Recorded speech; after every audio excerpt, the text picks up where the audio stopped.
Ahora que conocemos la teoría de funcionamiento de un transmisor de FM, veamos cómo es en la realidad. Vemos aquí un instrumento muy útil para comprender el funcionamiento de estos equipos, que es el analizador de espectros. En estos instrumentos podemos ver en el eje de abscisas las frecuencias y en el eje de ordenadas las potencias o las amplitudes de las diferentes señales centradas a cada una de las frecuencias. Ese analizador de espectros es el que va a permitir ver cómo está distribuida la función multiplex que hemos analizado en clases anteriores, en las cuales teníamos la señal L más R en banda base entre 0 y 15 kHz y las dos bandas laterales, banda lateral inferior entre 23 kHz y 38 kHz y la banda lateral superior entre 38 kHz y 53 kHz, correspondiente a la modulación en amplitud de la señal de banda base L-R. Toda esta señal que está indicada con el óvalo amarillo es la señal multiplex que contiene toda la información que queremos transmitir modulando en frecuencia a una portadora. En un analizador de espectros, esas mismas señales tendrían el aspecto que estoy mostrando aquí. Entre 0 y 15 kHz, banda base, la señal L más R. Aquí tenemos la banda lateral inferior de la señal L-R, modulada con una portadora de 38 kHz. Y aquí tenemos la banda lateral superior de la señal L-R como parte de la modulación en amplitud con la portadora de 38 kHz. También vemos que en esta frecuencia de 38 kHz no se ve la portadora y eso se debe a que, como sabemos, esta portadora consume 2/3 de la potencia utilizada en modular la señal L-R y no contiene información útil. Vamos a filtrarla, eliminarla y no enviarla como parte de la modulación. Es decir, estamos ante un caso de doble banda lateral con portadora suprimida.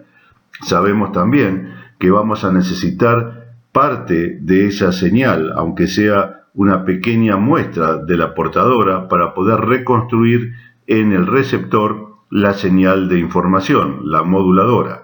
Vamos a ver luego que en lugar de enviar una muestra de la señal portadora de 38 kHz que se usó para fabricar esta doble banda lateral, se utiliza una portadora que es la mitad de la frecuencia con la que se construyó esta doble banda lateral, es decir, 19 kHz. El motivo de utilizar una señal de 19 kHz y no la de 38 es porque vamos a agregar una segunda modulación en frecuencia con una portadora de 57 kHz.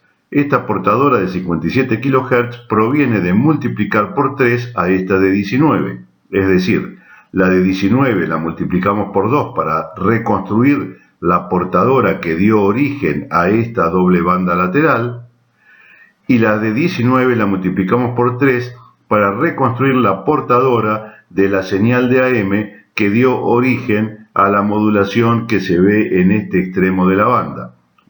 Esta parte, esta nueva modulación de AM, la explicaré en instantes.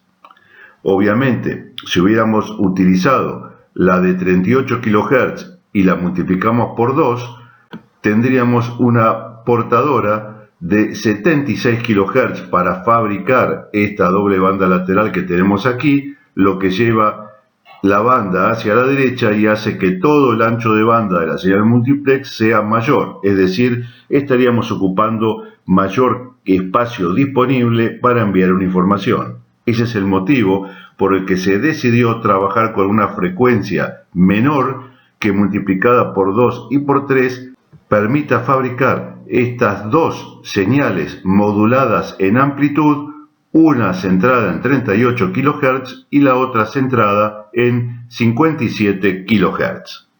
El proceso entonces consiste en filtrar, eliminar esta portadora de 38 kHz que se utilizó para fabricar estas dos bandas laterales. ¿Cómo hacemos para eliminar una señal? Existen 4 tipos de filtros que permiten eliminar parte de señal. Uno es el filtro pasabajos.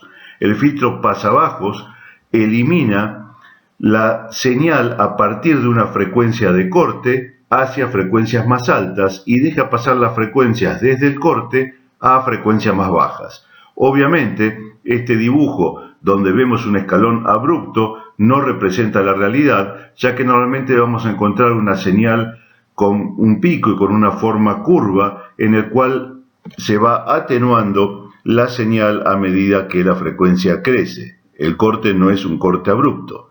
Los filtros pasa alto son el complemento de los anteriores, es decir, a partir de una frecuencia de corte hacia frecuencias más altas, las señales van a pasar y desde la frecuencia de corte a frecuencias más bajas, esas señales serán rechazadas y no podrán pasar. El tercer tipo de filtro es el filtro pasabanda, el cual permite pasar frecuencias entre dos valores de corte. Esta banda de frecuencia entre el corte inferior y el corte superior corresponde a las señales que van a pasar, frecuencias más bajas al corte inferior serán rechazadas y frecuencias más altas al corte superior también serán rechazadas. El complemento del filtro pasabanda es el filtro eliminador de banda. En este filtro vamos a encontrar que entre una frecuencia de corte y otra frecuencia de corte no pasarán señales y sí lo harán frecuencias menores a la frecuencia de corte inferior o frecuencias mayores a la frecuencia de corte superior. Este tipo de filtro, el eliminador de banda, es ideal para eliminar justamente esa portadora de 38 kHz. Después de que usamos la portadora para modular la señal L-R y generar dos bandas laterales, la inferior y la superior, hacemos pasar a toda esa señal modulada por un filtro eliminador de banda y allí pasarán la banda lateral inferior de este lado, la banda lateral superior de este lado y la portadora que quedará aquí en el medio será eliminada. Hay dos grandes familias de filtros para hacer cualquiera de estos cuatro que expliqué. Los más baratos, simples, antiguos y menos eficientes son los filtros pasivos. Por ejemplo, un capacitor o un inductor. Sabemos que un capacitor o un inductor ofrecen reactancia capacitiva y reactancia inductiva respectivamente, que se oponen a la circulación de corriente alterna. Esa oposición depende del valor del capacitor en un caso o del valor de la inductancia en el otro y de la frecuencia, de manera que podemos elegir combinaciones de capacitores e inductores que ofrezcan alta o baja reactancia a determinadas frecuencias. Es mucho más efectivo el uso de los filtros activos, formado por circuitos integrados que son de la familia de los amplificadores operacionales y que dependiendo de los componentes externos, resistencias y capacitores que se agreguen conectados alrededor, van a permitir funcionar a este circuito como un filtro en cualquiera de las características que vimos antes, es decir, pasa bajo, pasa alto, pasa banda o eliminador de banda.